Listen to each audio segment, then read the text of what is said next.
और क्योंकि सोनीपत में हमारे संवाददाता लाजपत पहलवान बजरंग पूनिया के साथ मौजूद हैं। पहलवान बजरंग पूनिया पर नाडा की तरफ से कार्रवाई की गई है, 4 साल का बैन लगाया गया, उसी को लेकर के बातचीत करेंगे।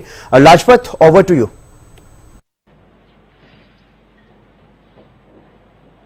जी बिल्कुल, देखिए बजरंग एक ऐसा नाम है जो हरियाणा की कुश्ती जो सबसे बड़ी चहेती हरियाणा का नाम रोशन करती है। जहां दूध दही का अखाड़ा, ये हमारा हरियाणा जिसका नाम रोशन किया, वो बजरंग हमारे साथ मौजूद है।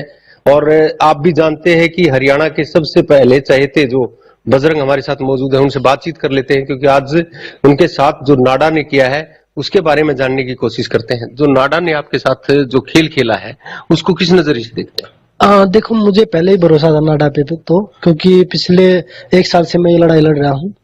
और मेरे लिए कोई शौक की बात नहीं है कि भाई कोई शौकिंग चीज है, क्योंकि 1 साल से हम नाडा से मैंने मेल भी किए हैं। जो एक्सपायरी किट का मुद्दा था उसके ऊपर 3-4 मेल मैंने वो भी किए, उसका आज तक जवाब नहीं आया है।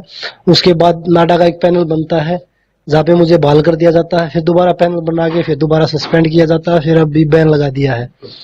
तो ये पूरा प्रकरण जो है ये सिर्फ ये है कि भाई हम जो महिला खिलाड़ियों के साथ मजबूती के साथ खड़े थे उसी का परिणाम भुगत रहे हैं। अगर हम गर्दन नीचे कर लेते तो शायद हम बच जाते हैं, लेकिन जो हम गर्दन ऊंची करके जो मतलब लोग उन सरकार से सवाल कर रहे हैं, जवाब मांग रहे हैं, तो उसी का परिणाम हम भुगत रहे हैं। ये माना जा सकता है कि कहीं ना कहीं राजनीति जो है इस पर वो खेल बिल्कुल पूरी राजनीति है इसमें, क्योंकि जब वही पैनल एक बार बाल करता है, और मेरे पास प्रूफ है इस चीज के सारे कि भाई जो आरोप लगा रहे हैं कि भाई बजरंग वेन्यू छोड़ के भाग गया था, बजरंग ने डोप देने से मना कर दिया, मेरे पास सारे प्रूफ है। मैं वेन्यू में ही था, मैंने उसके बाद मेडिकल बनवाया है, मैंने उन्हीं डॉक्टरों से बनवाया जो सरकार के डॉक्टर थे, और उन्हीं लोगों को दिया जो वहाँ पे ट्रायल में जो मौजूदा आदमी थे कि भाई उनको मेडिकल बनवा के देना है, उन्हीं को दिया। उसमें टाइम नोट है, और उन्होंने जो टाइम दे रखा है कि भाई बजरंग उस समय वेन्यू छोड़ के भागे, तो उस टाइम के बाद की बात है वो सारी। तो वो सारे मेरे पास प्रूफ है। उस चीज को मैं कोर्ट में भी, कल मेरी हियरिंग है कोर्ट में, उस चीज को भी मैं चैलेंज कर रहा हूँ। और केस जो बाहर की जो एजेंसी है जो पूरे इन डोप के जो मामले होते हैं वो देखती है, वहां पे भी मैं चैलेंज कर रहा हूँ।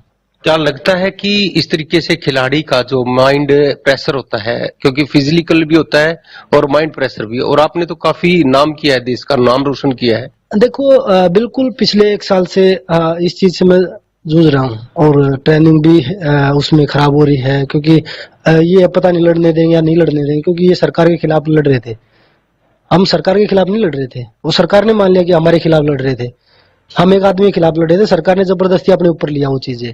सिर्फ महिला खिलाड़ियों को बोल रहे कि राजनीति कर रहे थे। आप 5 मिनट लगती है आपकी राजनीति खत्म कर देते हो महिला खिलाड़ियों की, उनकी आवाज सुन लेते। वो सिर्फ जब हम स्टार्टिंग में, तो हमने तो कोई भी नहीं राजनेता बैठने दिया था अपने प्रोटेस्ट पे। हमने यही बोला था भाई एक आदमी की लड़ाई है हमारी, और आप इसका समाधान कर दीजिए, हम अपने घर चले जाएंगे। हमने खूब देखा था दौर, जो आपका दौर था जब आप प्रैक्टिस करते थे, जब हम ग्राउंड पर जाते थे, छोटे बच्चों से मिलते थे, तो वो एक ही चीज कहते थे कि हमें बजरंग की तरह खेलना है, बजरंग की तरह पहुंचना है। और फिर आप जंतर मंतर पर पहुंचे महिलाओं की बात को लेकर, कहीं ना कहीं फिर पक्ष और विपक्ष का मुद्दा रहा। अब चुनाव भी हो चुका है, तो बिल्कुल चुनाव के अब खत्म होने के बाद हरियाणा में सरकार बनी, और उसमें कहीं ना कहीं फिर आपके साथ भी कुछ न कुछ ऐसी बातें देखने को मिली। देखो, पहले हम राजनीति में नहीं आना चाहते थे, और हमारी कोई मंशा भी नहीं थी राजनीति में आए हम, लेकिन हमें जबरदस्ती राजनीति में लाया गया है, क्योंकि हम महिला खिलाड़ियों के न्याय की आवाज उठा रहे थे।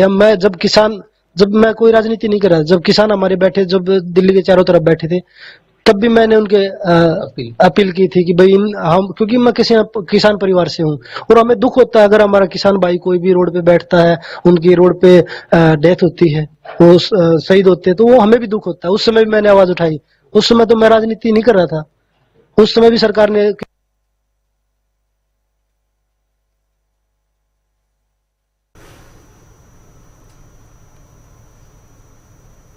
तो आप सुन रहे थे पहलवान बजरंग पूनिया को। बजरंग पूनिया हरियाणा न्यूज के संवाददाता से, हरियाणा न्यूज से खास बातचीत कर रहे हैं, जो उनके खिलाफ कार्रवाई की गई है नाडा की तरफ से। और उसी पर वो बात कह रहे थे कि सरकार ने इसे अपने ऊपर लिया। हम सरकार के खिलाफ नहीं, बल्कि एक आदमी के खिलाफ अपनी लड़ाई लड़ रहे थे, और मेरे पास पूरे सबूत हैं।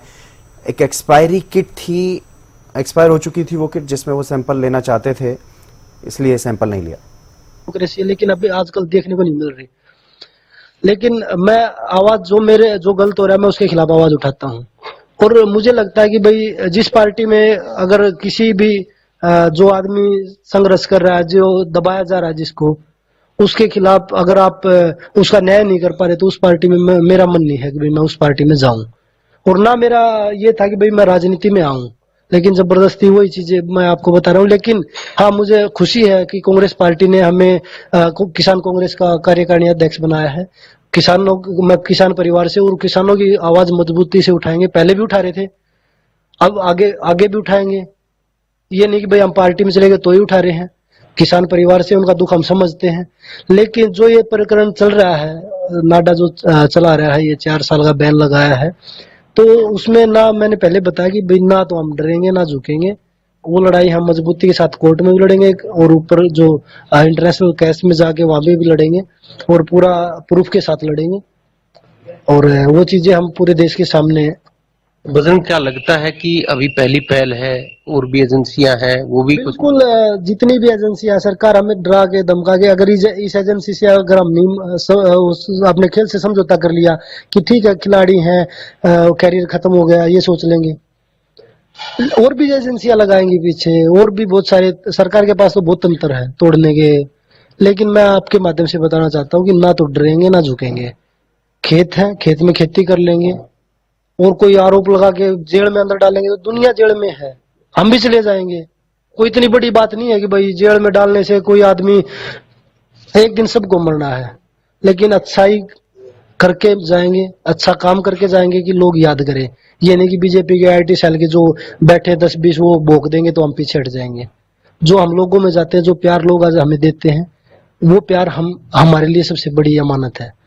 बजरंग, आपके साथ बड़े खिलाड़ी, स्टार खिलाड़ी रहे हैं, मैंने खूब देखा है, आपको भी पता है। जैसे मैं नाम तो आप ही लेंगे, आपके साथ जितने भी नेशनल खिलाड़ी थे आपके साथ प्रैक्टिस करते थे, आप भी प्रैक्टिस करते थे, क्या उनसे बातचीत हुई है ये जब आपके साथ नाडा ने किया है?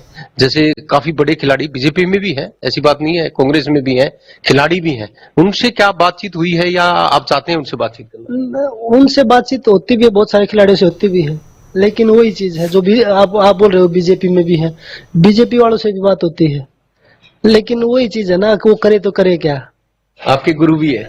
नहीं, मेरा कोई गुरु नहीं है। गुरु देख लिए, जो महिलाओं की मतलब आवाज नहीं उठा सकते, जो सच्चाई के साथ नहीं खड़े हो सकते। सब कुछ राजनीति में थोड़ी ना होती है।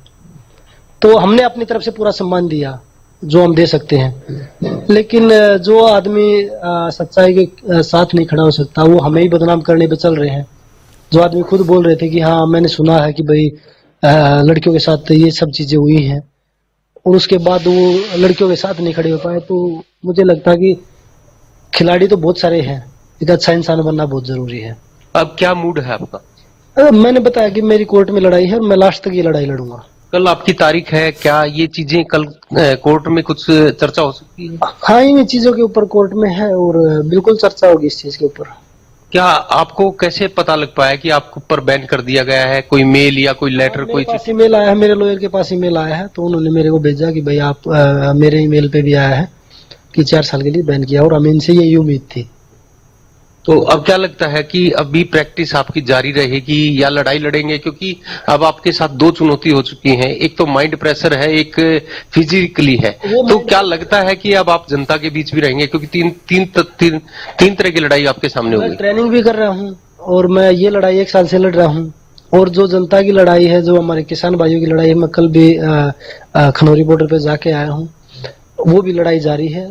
क्योंकि हमारा काम है जो अन्याय हो रहा है उसके खिलाफ आवाज उठाना, और जो नाडा का जो प्रकरण है वो उसके 1 साल से लड़ रहा हूँ। और जो ट्रेनिंग है वो पूरी ट्रेनिंग भी कर रहा हूँ। ये नहीं कि भाई मैं ट्रेनिंग छोड़ दी है। जिस दिन बैन हटेगा, कोर्ट में जाके इसको चैलेंज कर रहे हैं, जिस दिन बैन हटेगा उस कुश्ती में वापसी भी करेंगे। कल किसानों की भी बात आपने, कल किसानों के पास भी आप गए थे जैसे आपने बताया अभी, तो वहां पे क्या चीजें दिखी थी? क्योंकि कल आपने भी बताया कि भी काफी फोर्स वगैरह थी, कुछ ऐसा। देखो, डलेवाल साहब ने कल परसों रात को उठा लिया गया। उन्होंने एक आह्वान किया था कि भाई मैं आमरण अनशन कर रहा हूँ। उसके बाद उनको शांति प्रिय कर रहे हैं। किसान 9 महीने से बैठे हैं वहां पे, कोई उड़दंगबाजी नहीं कर रहे, जब वो बोलते हैं कि भाई वो दिल्ली जाते हैं तो वो तोड़ फोड़ करते हैं, वो करते हैं। पूरा देश देख रहा है, 9 महीने से पीछे खनौरी बॉर्डर, शंभू बॉर्डर पे बैठे हैं, पीछे 13 महीने 14 महीने यहाँ बैठ के गए दिल्ली की चारों तरफ। किसानों की तरफ से कोई उड़दंगबाजी नहीं हो रही, सारी सरकार कर रही है। रोड बैरिकेड सरकार लगा रही, किले सरकार गाड़ रही है, उसके बाद नाम किसानों को बदनाम किया जा रहा है। वो सिर्फ अपनी एमएसपी की गारंटी मांग रहे हैं कि भाई हमें अपनी फसल का न्यूनतम मूल्य दिया जाए। उसके बावजूद उनके साथ ऐसा सौतेला व्यवहार जैसे वो इस देश के नागरिक नहीं है। वैसे तो हम बोल रहे हैं कि हमारा कृषि प्रधान देश है, लेकिन हम अपने जो कृषि के जो हमारे अन्नदाता है उनको हम रोड पे घसीटने का, उनके सामने हम किले गाड़ने का काम कर रहे हैं। जिस दिन किसान ने खेत में अन्न उगाना बंद कर दिया उस दिन देश भूखा मर जाएगा। अरे ये तो बहुत बड़ी बात कह रहे हो, क्योंकि किसान एक उनके साथ व्यवहार ऐसा हो रहा है। आप पूरा देश देख रहा है, मीडिया नहीं दिखा रहा, जो बड़ा मीडिया है वो नहीं दिखा रहा, वो अलग चीज है। जिस दिन नाज उगाना बंद कर दिया, जो आज जो ये बीजेपी की आईटी सेल जो ये लोग बोल रहे हैं ना, किसानों के खिलाफ बोल रहे हैं, ट्वीट कर रहे हैं, 2 दिन आपके घर में नाज नहीं आएगा ना। अभी तो शायद मुझे लग रहा है कि आपके घर में 5 किलो राशन आता होगा अभी तो, कि भाई जो सरकार दे रही है 5 किलो राशन, उससे आपका घर चल रहा है। लेकिन किसान ने बंद कर दिया उगाना तो सरकार के पास भी कहां से आएगा? वो स्टॉक भी तो एक दिन खत्म होगा ना। 2 दिन नाज नहीं आएगा तो आपको पता लग जाएगा कि अन्नदाता क्या चीज है।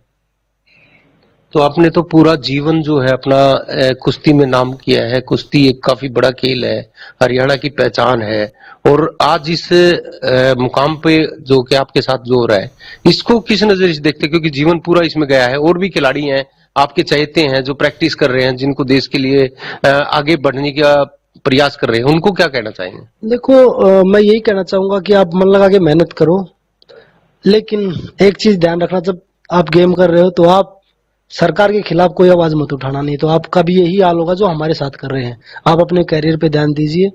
हाँ, एक चीज जरूर है, हमारे देश में मेडल लाने वाले खिलाड़ियों की जब तक पूछ है, जब तक आप सरकार के सपोर्ट में खड़े हैं। जिस दिन आप सरकार के खिलाफ बोलोगे उसी दिन आपको देशद्रोही पता नहीं क्या क्या तगमे दिए जाएंगे। तो वो सब चीजें आप ना झेलें। आपके जो चीजें आपके साथ घटेंगी उनके लिए हम लड़ेंगे। हमने अपना कैरियर दांव पे लगाया है, हम आपके साथ खड़े होंगे। लेकिन आप अपने कैरियर पे ध्यान दीजिए। जो हमारे युवा खिलाड़ी हैं, जो युवा बच्चे, आप अपने कैरियर पे ध्यान दीजिए, अपने फैमिली का, अपने देश का नाम रोशन करिए।